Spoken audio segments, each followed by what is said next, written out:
एक दिन वह मवेशियों को चराते हुए घर जा रहा था। वहाँ 2 आदमी के पास से गुजरा। उसने अंदर एक चित्रकार को ब्रश से दागुआन के लिए चित्र बनाते देखा। मालयांग इतना मोहित हो गया कि वह अनजाने में ही अंदर चला गया। उसने दागुआन और चित्रकार से कहा, क्या तुम मुझे ब्रश दे सकते हो? मैं भी चित्र बनाना चाहता हूँ। बेचारे लड़के, तुम और क्या बनाना चाहते हो? दागुआन और चित्रकार हंसे और मालयांग को बाहर निकाल दिया। मालयांग को यकीन नहीं हुआ और तब से उसने ध्यान से पेंटिंग का अध्ययन किया।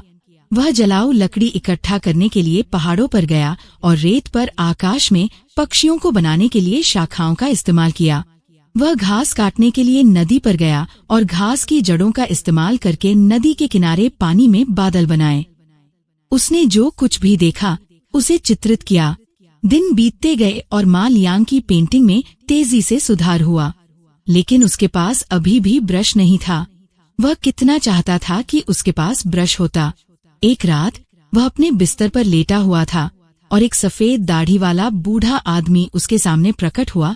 उसे एक ब्रश दिया और उसे गरीबों के लिए चित्र बनाने के लिए कहा। मालयांग ने खुशी से ब्रश उठाया और दीवार पर एक मुर्गा बनाया। मुर्गा जीवित हो गया, दीवार से नीचे कूद गया और बांग दी। ये पता चला कि सफेद दाढ़ी वाले बूढ़े व्यक्ति ने उसे एक जादुई ब्रश दिया था। इस जादुई ब्रश से मालयांग हर दिन गांव के गरीब लोगों के लिए चित्र बनाता था और जो कुछ भी वह बनाता था वह सच हो जाता था।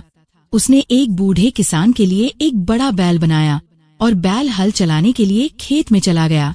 जब अधिकारी ने सुना कि मालयांग के पास एक जादुई ब्रश है, तो उसने अपने सैनिकों को मालयांग को पकड़ने के लिए ले जाया और उसे सोने की सिल्लियां बनाने के लिए कहा।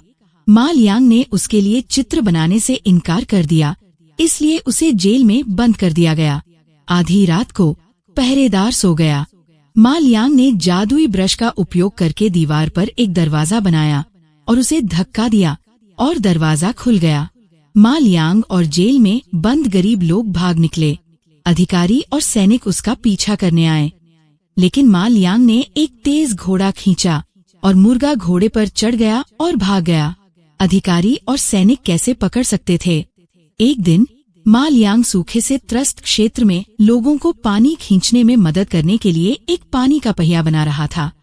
अचानक भीड़ से कई अधिकारी और सैनिक बाहर आए। मालयांग को लोहे की जंजीर से बांध दिया और उसे फिर से गिरफ्तार कर लिया। इस बार अधिकारी ने मालयांग से उसके लिए एक सुनहरा पहाड़ बनाने को कहा। मालयांग ने दीवार पर एक अंतहीन समुद्र बनाने के लिए अपने जादुई ब्रश का इस्तेमाल किया। फिर उसने ब्रश से कुछ स्ट्रोक किए और समुद्र के बीच में एक सुनहरा पहाड़ दिखाई दिया जो सोने से भरा था। अधिकारी खुशी से चिल्लाया, जल्दी जल्दी एक बड़ा जहाज बनाओ, मैं सोने का परिवहन करने के लिए सुनहरे पहाड़ पर जाना चाहता हूँ। मालयांग ने फिर एक बड़ा जहाज बनाया। अधिकारी कई अधिकारियों और सैनिकों को लेकर आया, जहाज पर कूद गया और कहा, जाओ जाओ। मालयांग ने हवा के कुछ झोंके खींचे और मस्तूल पर पाल खुल गया और जहाज सीधे समुद्र के बीच में चला गया। अधिकारी ने सोचा कि जहाज बहुत धीमा है, इसलिए मालयांग ने हवा के कुछ तेज झोंके जोड़े और समुद्र में लहरें उठने लगीं और जहाज थोड़ा झुक गया। अधिकारी बहुत डर गया और बेचैनी से बोला, बहुत हो गई हवा, बहुत हो गई हवा। मालयांग ने उसकी बात अनसुनी कर दी और हवा खींचना जारी रखा और हवा तेज हो गई। समुद्र में गर्जना हुई और पहाड़ जैसी लहरों ने जहाज को पलट दिया। लालची अधिकारी और उसके साथी सभी समुद्र की तलहटी में डूब गए। मालयांग गांव लौट आया और फिर से गरीबों के लिए पैसे खींचने लगा।